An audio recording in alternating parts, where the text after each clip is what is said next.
for business is to elect a chair of this committee. Are there any motions? Thank you, Senator. I'd like to move we nominate Senator Dan Roberts chairman. Second. Any other discussion? All in favor, say aye. Aye. Opposed? Thank you. The next motion that we have is you've received these handouts. The first one is Contract Review Permanent Legislative Oversight Committee. The following that the committee policies presented will be these that you have. Everyone has a copy of this. Is there a motion on that? Any discussion? Seeing none. Passed. Next one is the Permanent Legislative Oversight Committee coming up with our new rules and regulations, and everyone will have a copy of this as soon as we finish today. It'll be posted on the website. This is really just a cleanup to make everything we're doing much more effective. Is there a motion we approve this? Second? Mr. Chair, if I may, Please, sir. have there been in the first one, we had changes outlined and noted. Is there any changes going on in the larger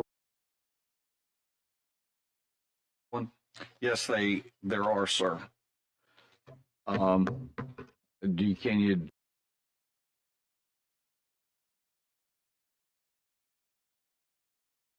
describe how substantive they were?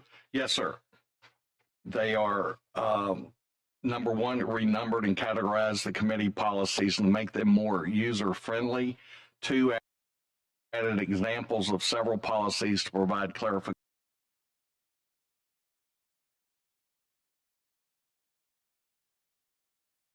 for. Okay, I'm sorry, Mr. Chair, but you got those outlined on there. Yes, sir. That's the ones that, that's all, there's nothing else other than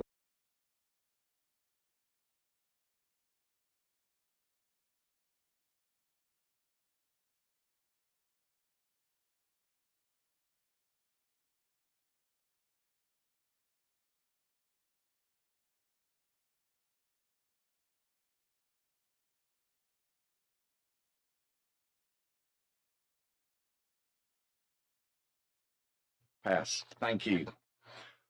All right, that's it. Everyone, welcome to Contract Review. We have some new members today, and we're glad that you're here. We're honored to have the privilege to serve our state in this capacity.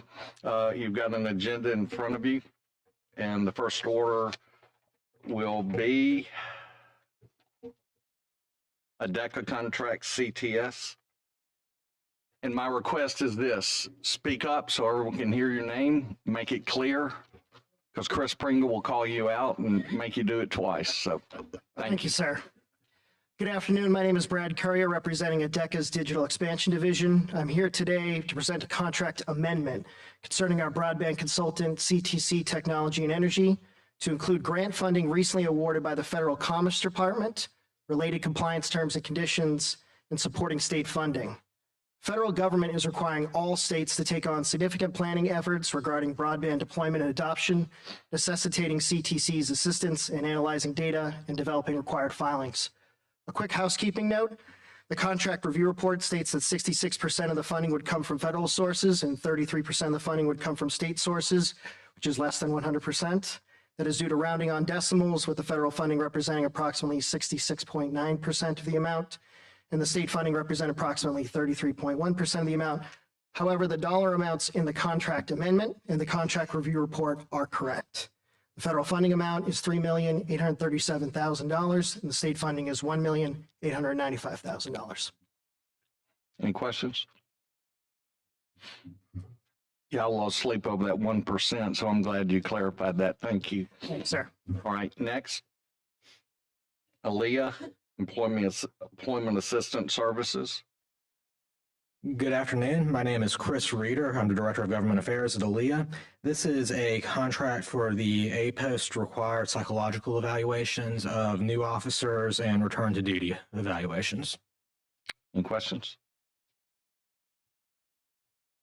Okay, thank you very much. Commerce Geographic Solutions.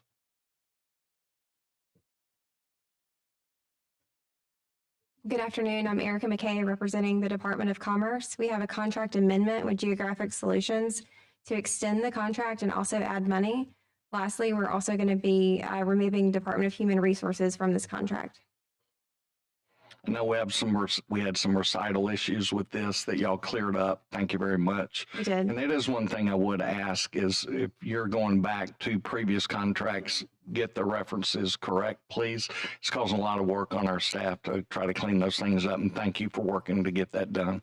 Thank you to Jason for pointing that out and working with us. Thanks. Thank you. Any questions? None? Thank you. HPM? Hey, Afternoon. Charlana Skaggs for the Department of Conservation. We have two contracts today. One is for HPM, Horror Program Management. That is for construction oversight of the projects that we have going for the State Parks bond issue. The second contract is with DC Winds. This is just adding an additional $50,000 to an existing contract for strategic marketing. And it's also to help us get out messaging for these renovations at the state parks, and also for the openings and closings that we'll have at all of the various state parks and DCNR properties during the course of the construction. Mr. Chair, Yes, sir. Mr. Chair, on the first one, on the horror program management, I'd like to place a hold on that contract for the 45 days. Yes, sir. All right, any other comments, questions? All right, Now, that doesn't deal with the second one. doesn't deal with DC Winds. I have no understand. problem. Any questions on DC Winds?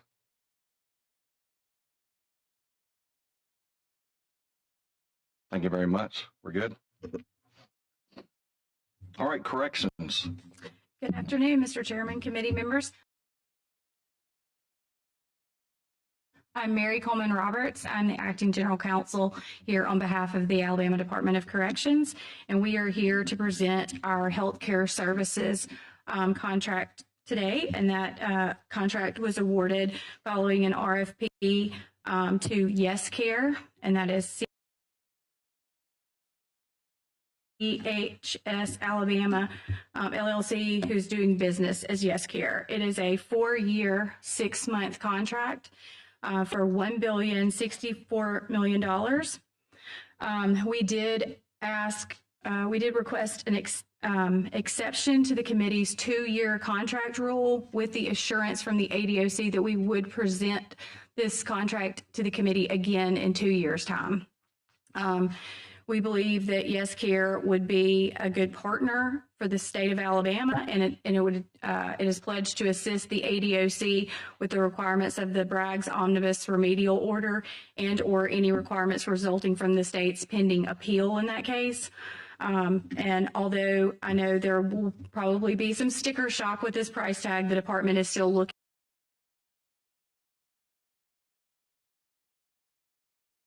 at other ways that it could save money with the state, including an upcoming meeting with SEIB in the coming weeks. Okay.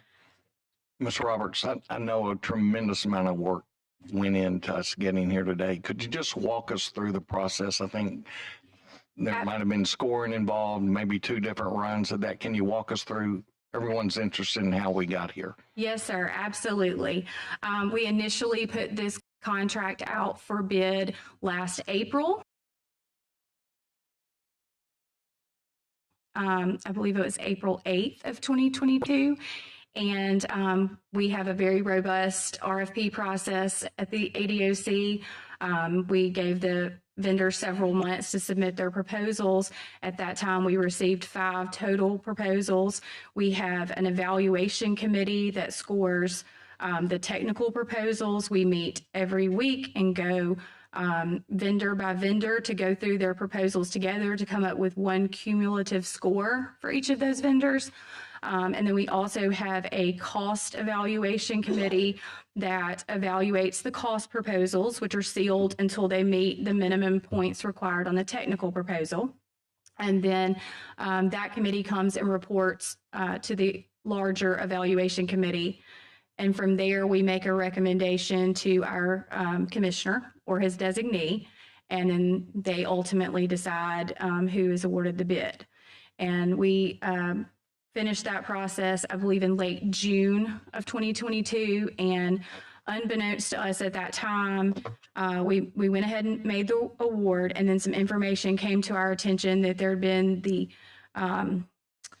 possible undue influence, or at least the appearance of undue influence. And so out of fairness to all the vendors and in the interest of transparency to the state, we went ahead and rescinded that intent to award, pulled that RFP, and reissued it several months later with some tweaks. We also noticed during that time period, for example, that our average monthly population, or what we call our AMP, our inmate population number, had gone up. So we made some tweaks to the process and added some additional terms, and then reissued that RFP and went through that entire process I just outlined for you again, resulting in an award to YesCare in December of 2022.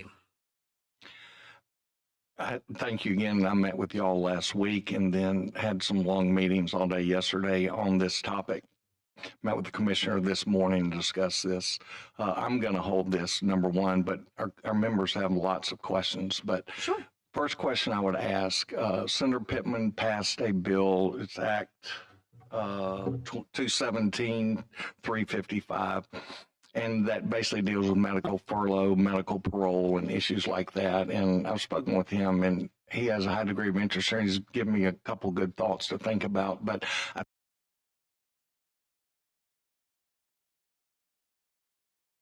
think there's some ways that we, intra-agency, if you will, between Medicaid, maybe Medicare at some point, can work together. In essence, that some of things can be done to cover some of these medical costs, and this contract is huge, as we all know.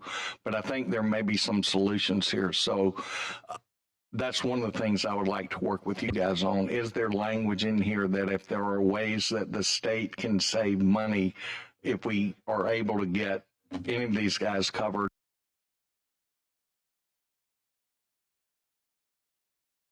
Their healthcare be another method that makes sense for all, probably including pardons and parole and DOC and the state, that if those expenses are not then covered by NUCO here, are we able to get those dollars back so that the state actually realizes those money? So I'm diving into that a little bit. Would love to work with you on that. And I'm hopeful that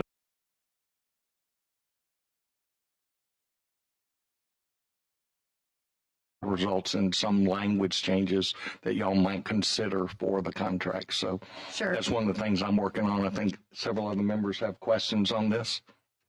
Go ahead.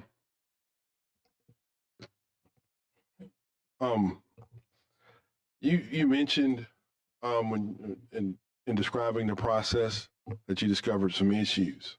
Yes, sir. What are those issues? Well, we had information that one of our vendors had contact with someone outside of our committee, but that may have known something about the RFP's content. And so we felt like, even though everyone signed statements saying that, you know, there was nothing improper about that, that was enough of a sort of a black cloud over that particular contract that we did not want to move forward with it. We just thought, in all fairness to all vendors involved, that we should pull it and reissue it. Could you describe it a little bit more detailed? Well, I don't have all of the facts in front of me today. There was some allegations made, and there was some inquiries made to try to substantiate that.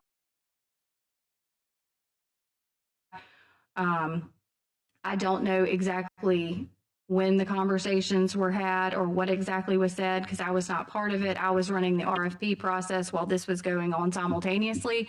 So I'm probably not the best person to speak to that. But in the end, like I said, when it came to our attention, we just didn't feel like it was completely fair to the other vendors, so we pulled it. So there was the appearance of impropriety in the first process. Yes, sir. I believe, if I recall correctly, it came to our attention because there were some allegations in writing that were delivered to another state agency. And then that agency in turn asked us about it and asked us to investigate it. Allegations true?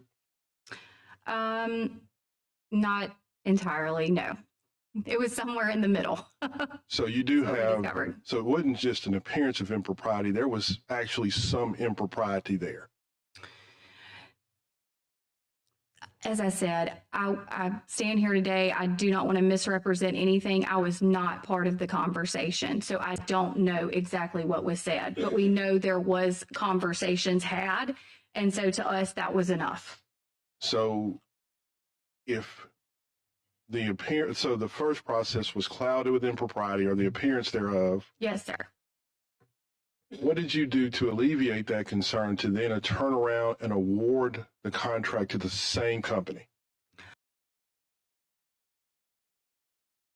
We added provisions to our contract that prevented them from talking to anyone. They'd already had the conversations. Sure, but it was not, we changed part of the RFP, we feel like, to alleviate that issue. We also talked to other state agencies about how they felt about the process, and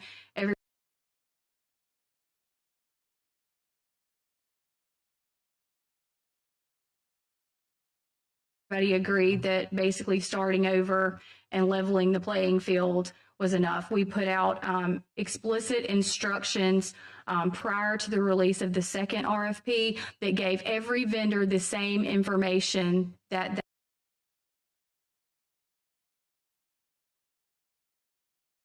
that vendor allegedly had the time before. And was every competitive bidder in this process given the information about the allegations? They were given the same information that the allegation, I mean, the point that they had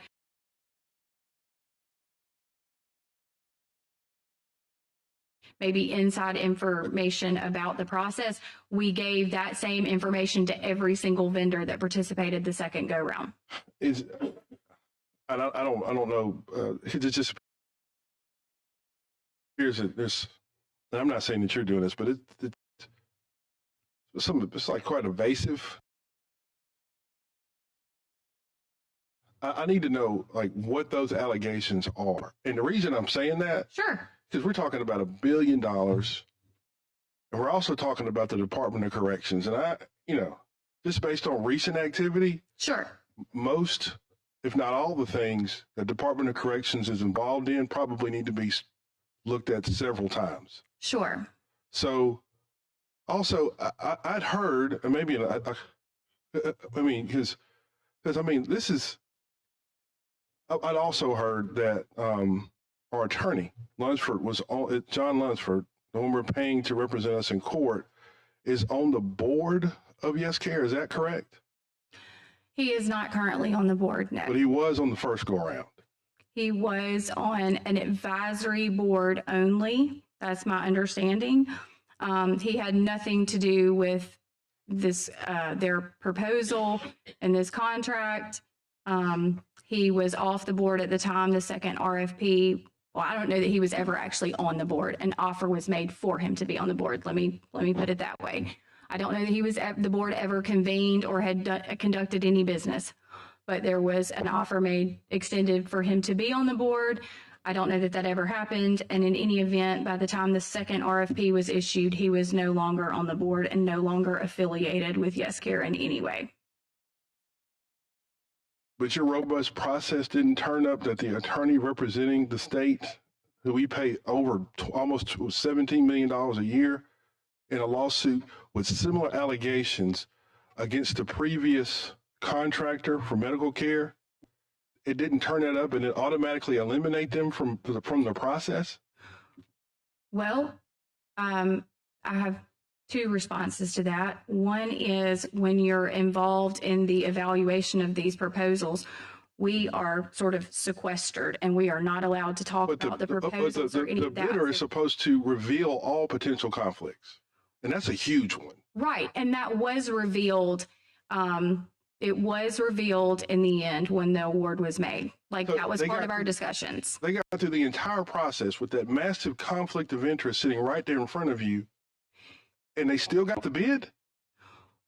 It mentioned that Bill Lunsford represented them in some capacity. So it didn't set off any alarm bells with the committee at that time. We were unaware, however, of the board position until the award. I mean, you don't see how that undermines the entire process? I And- don't, and- because I and believe there's a- we rectified it in the second round of this RFP. I do for the first, and that is why we made the decision to pull it. But we believe that was rectified by, like I said, leveling the playing field and giving everybody the information about the Braggs litigation and every other piece of information that we felt could help them, you But, I know, mean, again, be a good partner to the ADOC. and I'm not going to, I'm not going to beat this dead horse because I know other people have questions. Sure. But the attorney that represents us in that litigation where healthcare is at an issue is sitting on the board of a competing bidder, and that company got the bid. It's almost like if we let this go without doing something, we're almost complicit in it. Well, again, he was not, And not even, I'm sorry, excuse me. not on the board, excuse me, I misspoke. I'm sorry, not on the board, but affiliated with the company that was a successful bidder. I mean, I just don't see how, I don't see how the process would allow that to happen. And it also, I mean, I know it's held up. I mean, you know, I've recommended to be held up, but I would also recommend that we don't enter into this contract, especially considering the history of the Department of Corrections and everything that. I'm slow down. I'm not going to say what I was going to say. Although I would caution us, just considering how much money this is, the massive cloud. I mean, that's a massive problem, massive issue. And it doesn't matter that, you know, he disavowed all involvement or his role with YesCare, because it already happened. So if you go and do it again and you still end up with the same result, the same appearance of impropriety exists. You can't really clean that up. So I mean, I would recommend that before this contract is signed, that you give us more detailed information around the allegations so I can get a better idea of what exactly happened, because it sounds like somebody met with somebody beforehand that shouldn't have even been involved in the process. Yes, sir. And it was that Bill Lunsford? Was he at that meet? Was he at a meeting with before the contract was awarded the first time? I don't know if he was at any in-person meetings. I cannot say that at all. right. I can tell you, I'll be glad to talk offline with you and give you everything that I know. But what I will say is I certainly don't want to impugn anyone's character here. I'm not either. I'm just trying to figure out what happened. Sure, I understand. And I'll just tell you, we did our due diligence and we did not find that any actual undue influence occurred, but there was enough appearance of that we didn't feel comfortable proceeding. And we changed the RFP and we gave everybody the same information. And we felt like Bill Lunsford's representation of YesCare and the fact that he was willing to distance himself from that and resign from the board was sufficient to allow YesCare to rebid.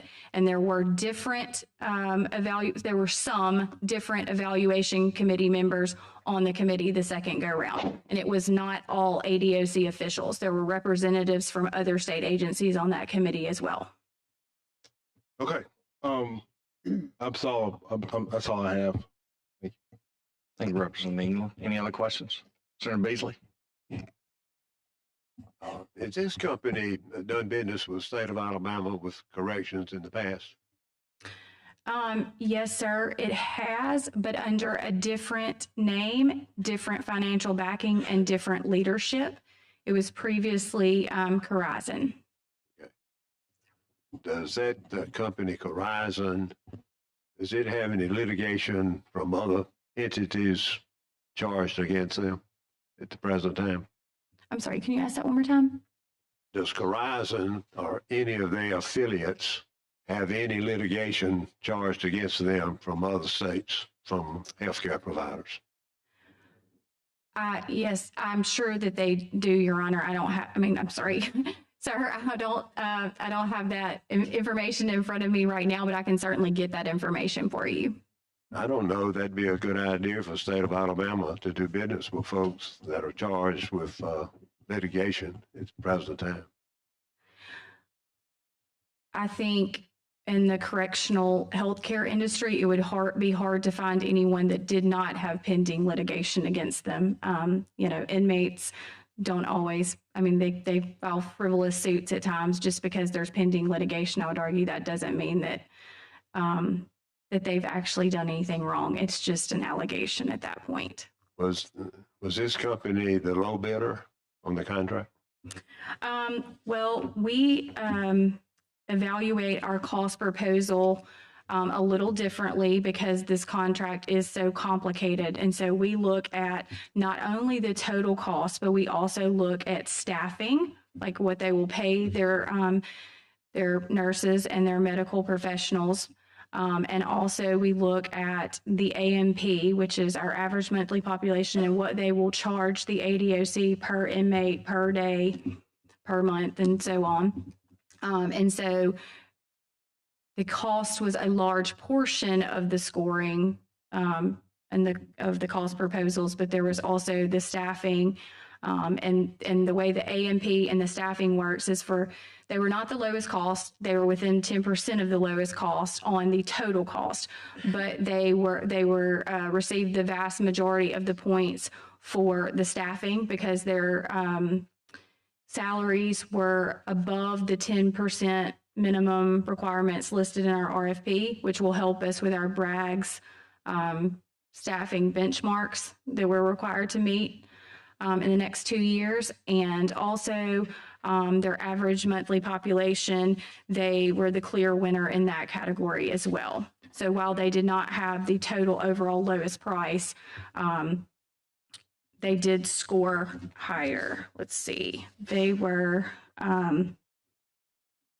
looks like they were the second highest on compensation.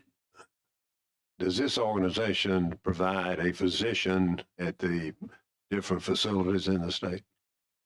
Yes, sir. I don't have the entire full-time? staffing matrix in front of me, but yes, sir. But they also have several value added in addition to, like you said, staffing our facilities with nurses and doctors.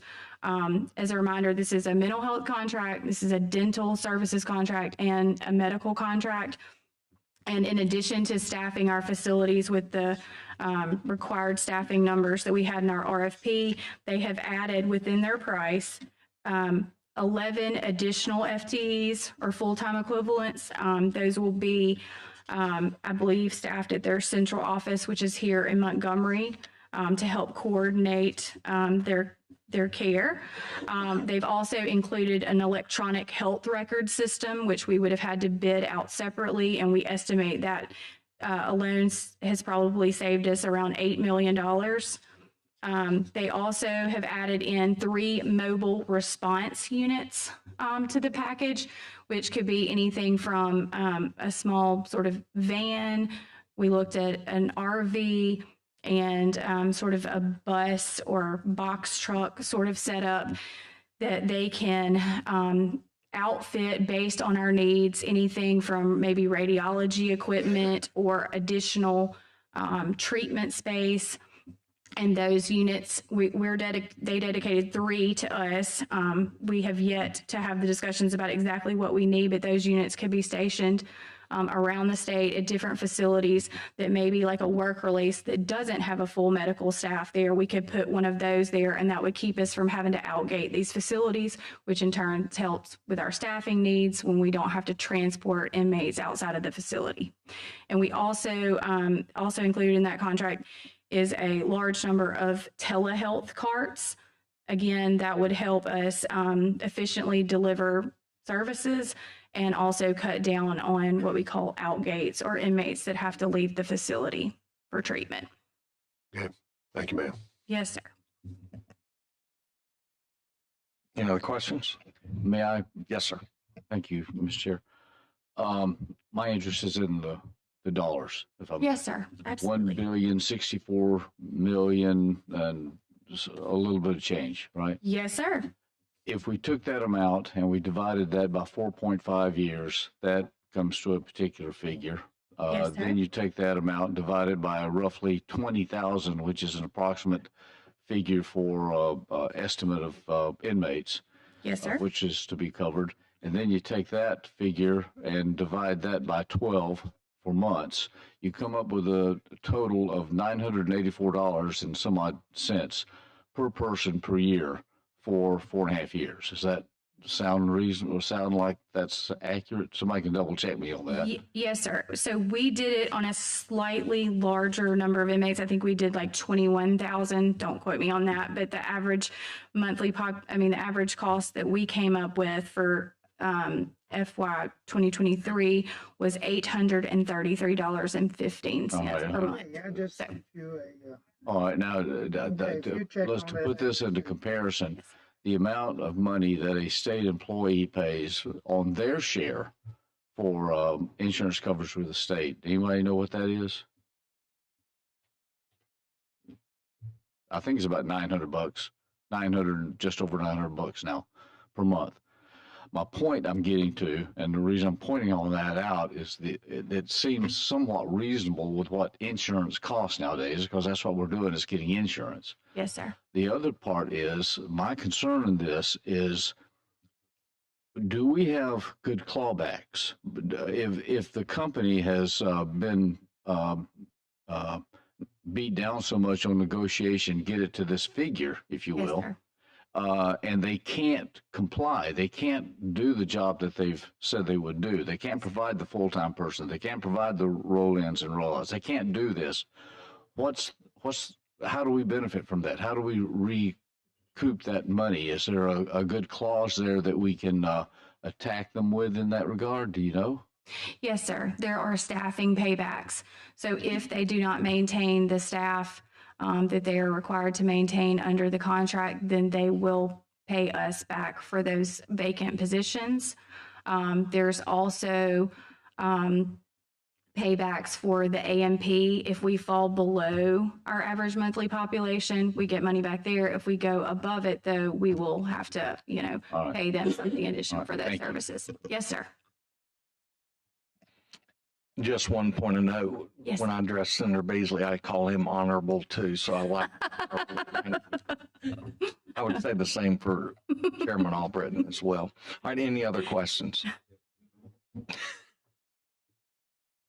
right, well, that's it. Thank you very sir. much. I appreciate you all very much.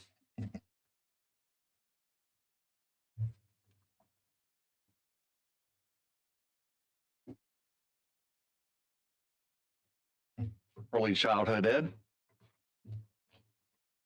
I'm Sam Adams from the Department of Early Childhood Education, and we've got an amendment to an existing contract to add time and money. It's 50% federal funds, 50% state funds. Questions? Thank you, Sam. Thank you. Education, Horizon Point Consulting. Mr. Chairman, Cole Wagner with the Can you say Department your of name again, please? Cole Wagner, Cole? Yes, Wagner. sir. Thank you, sir. Department of Education. We have one contract for your review today with Horizon Point Consulting to provide consulting software and expertise for our career coaches in our K-12 schools. Any questions, Mr. Albritton? Thank you, Mr. Chair. It continually baffles me that we have schools, education, 4 years or more for educating our teachers to come and teach them to teach. And then we have contracts such as this that comes in that has us doing a career department certification, gaining additional certifications. Is that certification required for them to be teachers in the state? It's not part of their teaching certification, but to be career coaches, they have to have ongoing professional It's an development. additional professional Development, aspect yes, sir. that's put in there. So it is, well, do they get paid extra money if they get this certification? I don't believe so. I can check on that and get back What to is you, it? but I don't think so. What's the purpose of the certification then? just to ensure our career coaches are up to date with industry. As industry changes, as education changes, they need to stay up to date with. Does this have any DEI aspects to it? I don't know the answer to that, but I can get back to you. If you would get that to me, I would appreciate it. Yes, sir. Thank you. Any other questions? Thank you, Mr. Wagner. Welcome to your new role. You were missed on the 7th floor. Finance, Claris? Yes, sir. I'm Taylor Nichols, General Counsel for the Department of Finance. This is a contract with Claris Consulting Group to perform a top-to-bottom assessment of the organizational culture at the Department of Finance. Any questions? When you get this figured out, we'd like to know, just for your information. Thank you. Understood. Yes, sir.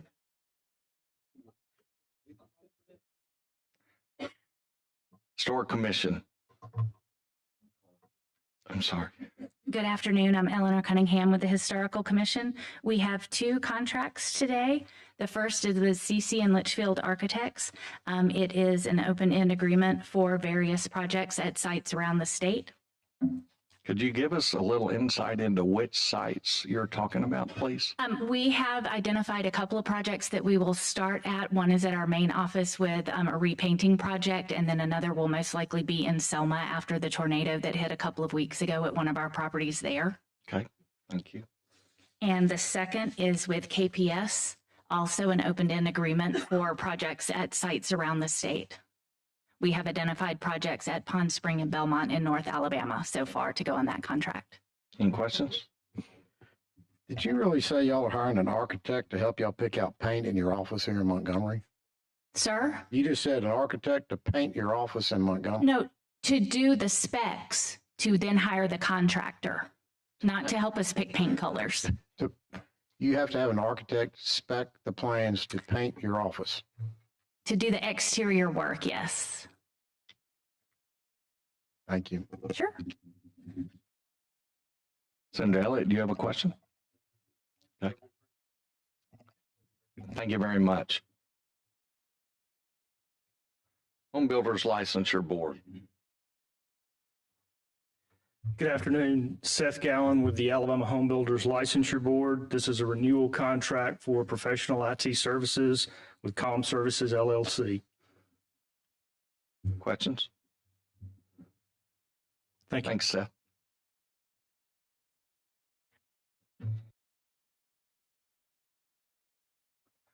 E&Y Medicaid.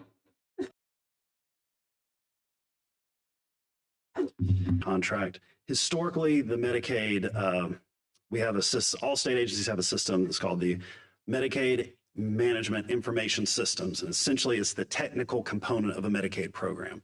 Historically, they've existed in these sort of monolith, single vendor programs.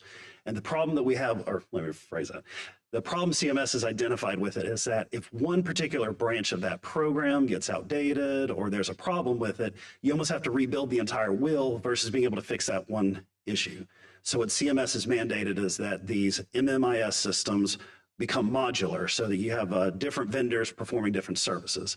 This contract is for what we call our TCOE, our Testing Center of Excellence vendor within this modularity program. Their job is to basically oversee all the testing of the individual modules as they're being put in place. So to ensure that different vendors are connecting to the system properly, users are able to connect the system properly, and that the different modules are able to communicate themselves.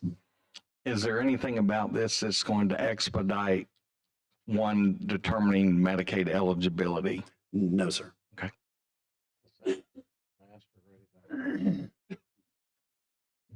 Thank you, sir.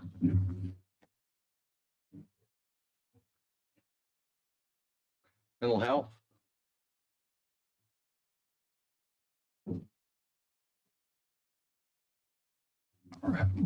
Brian Penn, Mental Health. We have one contract. It's Health Management Associates Incorporated. It's an amendment. This is the Living at Home and Community Waiver Program rate study portion of the original contract. It's postponed to this FY, and this amendment is to cover the cost for that study. Any questions? But this is a $1.48 million contract to do what now with the living at home? Or this is where the people live in these individual homes around the state, these group homes? Yes, sir. The living at home waiver, this allows people to live at home, select their own providers, that kind of thing, rather than living in a group home setting. Thank you. We've discussed this before. Yes, sir. Any other questions? Thanks, Frank. Public Health, Evergreen. Good afternoon. I'm Valerie Russell for the Alabama Department of Public Health. We have a new contract for $30,000 with Evergreen Evaluation Data. It's 100% federally funded, and it's to provide an in-person workshop for the Office of Information and Data Analysis, focused on presenting data effectively. Questions?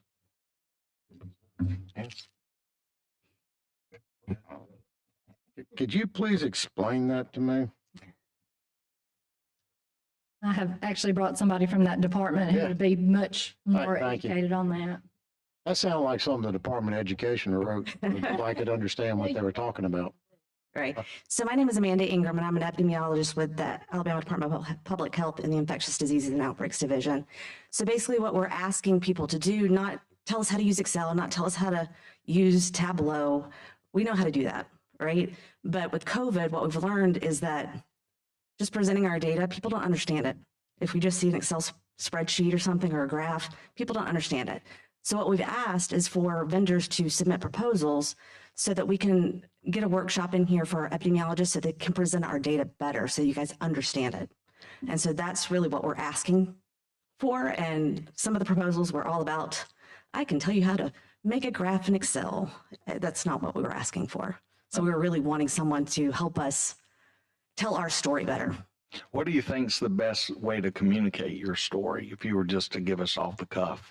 Off the cuff, I mean, basically what I've learned is that I can present a graph out there to you, but providing that interpretation above it that tells you exactly what I think you need to know when you're looking at that graph, I think that's much better doing that. But, you know, we've got different ways to present our data. So whether or not it's on the internet or through news media or even doing, you know, presentations that we have, it's going to be different depending upon what sort of format that it is. Okay. I'd love to see what you come up with if you think about it. Thank you. It sounds like epidemiology for idiots. Any other questions? Thank you. Rehabilitation Services, Bernard. Good afternoon. I'm Shay Cannon. I'm the Chief Financial Officer with the department. I'm presenting an amendment to you all for discussion and thought and your approval to be able to do a no-cost extension on an existing contract we have with Bernhard TME. They are providing professional service and some HVAC control projects that are ongoing. Any questions? Thanks, Shay. Thank you. Transportation. Good afternoon. My name is Matt Leverett with ALDOT, and we have 8 new contracts in front of you and 1 supplement. The first 4 contracts are for appraisers for right-of-way acquisition. Any questions? Thank you.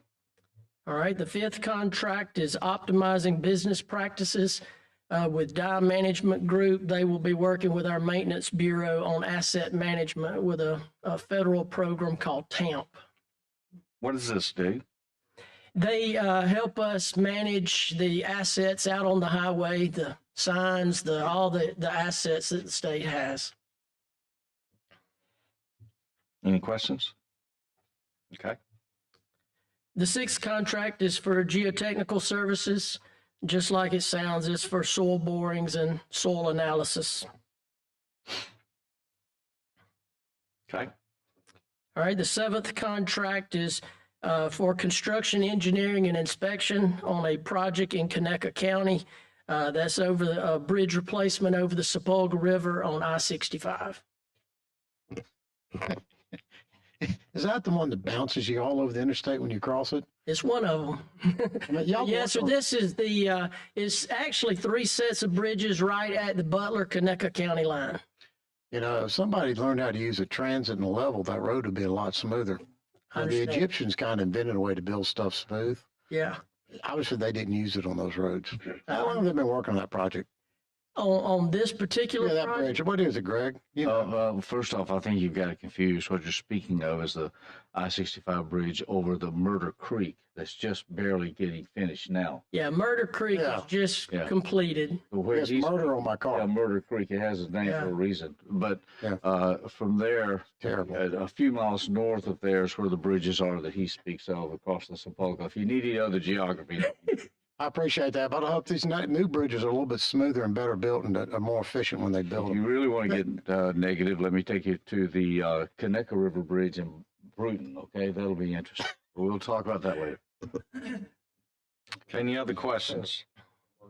All right, Volkert. All right, that 8th contract is for Volkert, and they are our owner agent on a design build project in West Alabama. And that's a supplement. Questions? Yes, sir. The 9th contract is again an owner agent for us, HDR Engineering, and that's on the Mobile River Bridge and Bayway project in Baldwin and Mobile County. Another design build.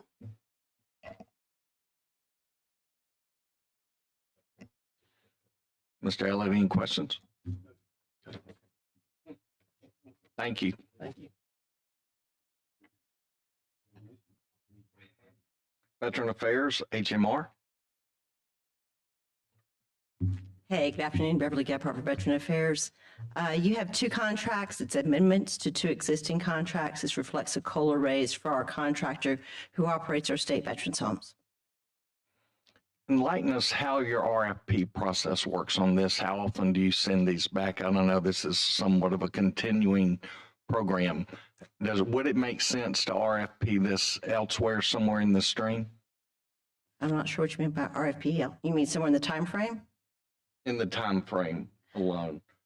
So the one of the things I was thinking of when corrections was up, you're talking about their RFP process, was how much work goes into it whenever you're talking about some of these complex projects.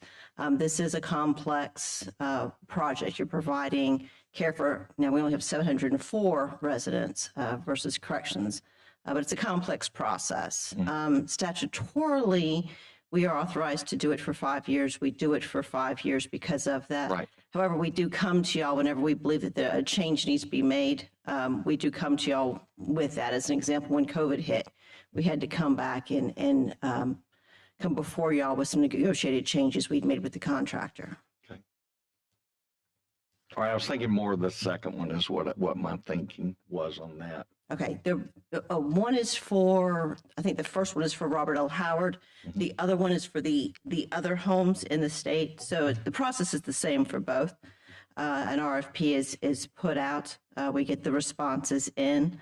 The internal experts, our directors at all of our homes, as well as our executive director, and typically 1 or 2 others there in the agency, just for more of a pragmatic view of things.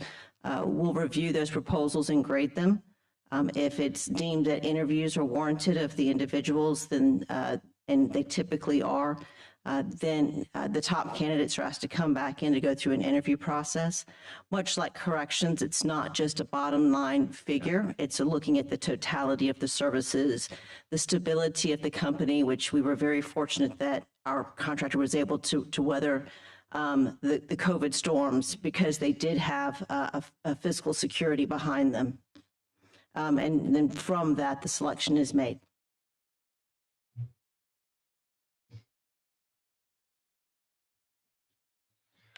Yeah, my thinking was just as we move along, I know it's hard to evaluate, but we know things can creep if they're not checked. Just my thought on that. You might consider that. So you're recommending or you're wanting us to look at shortening that time frame, if that makes sense. Is that correct? I just want to make sure I understand your recommendations. It's more just the RFP process as you go through this. One vendor over a period of time, there are times where it makes sense to keep competition out there is all I'm saying. Yes, sir, you are correct. That's my hope. Correct in that. Yes, sir. All right. Thank you for being in business. Thanks for what y'all do. Any other questions? Will you get with me afterwards for just? Yes, sir. Thank you so Of much. course. Thank you. Youth Services?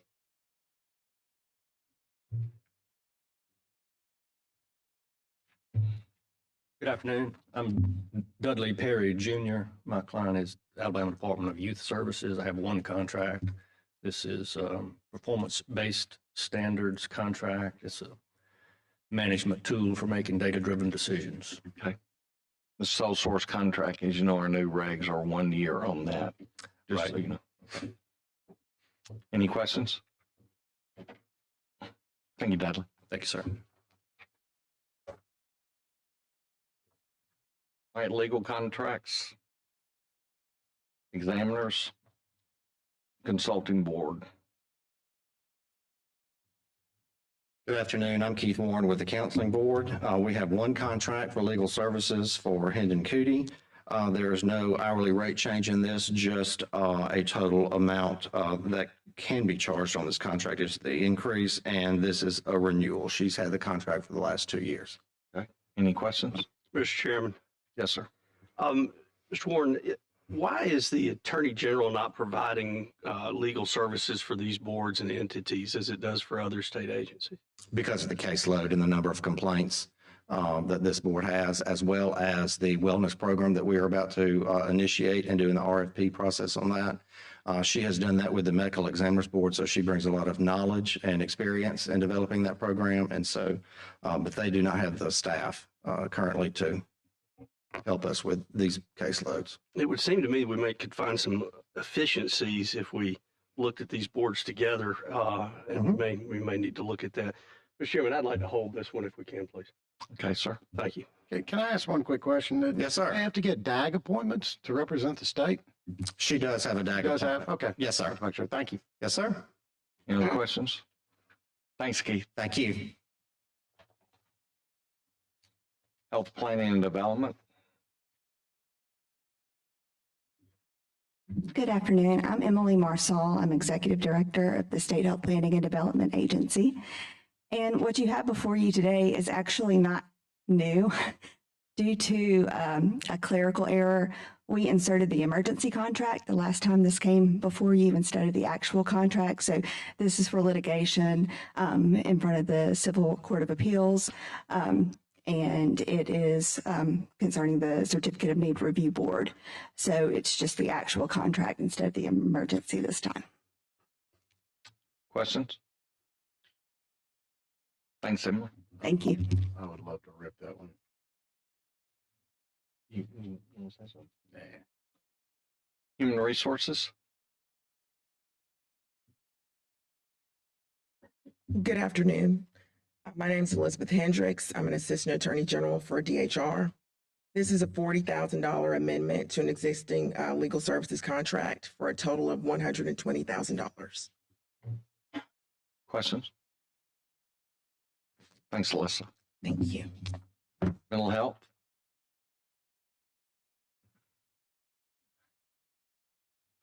Brian Penn, Mental Health.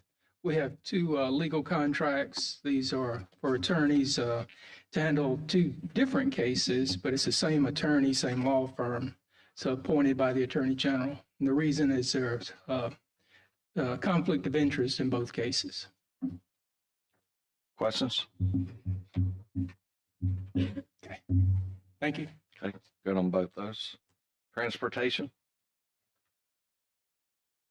Yeah, Matt Leverett, AlDOT, we have one legal contract that's with Capel and Howard to represent us in a lawsuit. Questions? Thanks, Matt. Thank you. Well, we do have three others that, due to a couple unforeseen things, came up. First will be forestry.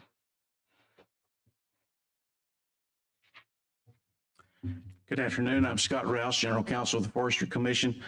First, I want to thank you for accepting these past year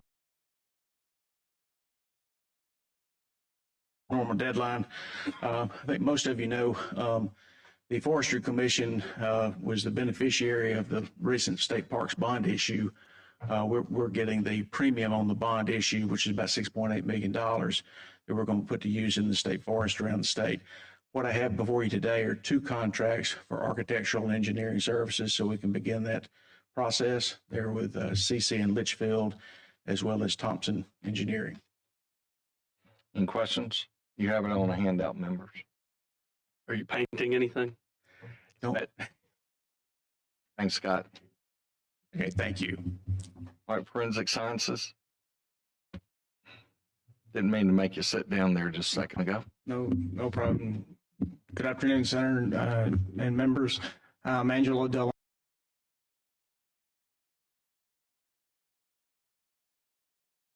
the Director of Forensic Sciences. What you have before you today is a legal services contract to assist the Attorney General's office in defending the agency in a civil suit. Any questions? Come see me. I got a copy of that bill we talked about. Yes, sir. Thank you. All right, Manuel, thank you. Thank you. I just, as we close, these new forms that we approved and handed out, please just take care to fill those out correctly. There were several just even for this month that Sonny had, it was 5 attempts to get those right. Just take a little bit of time to be careful, but it's a pleasure to work together. We look forward to seeing you again next month. Any other comments? We go to the order. Thank you very much. Have a good day. You want us all to sign our names? I don't leave without signing.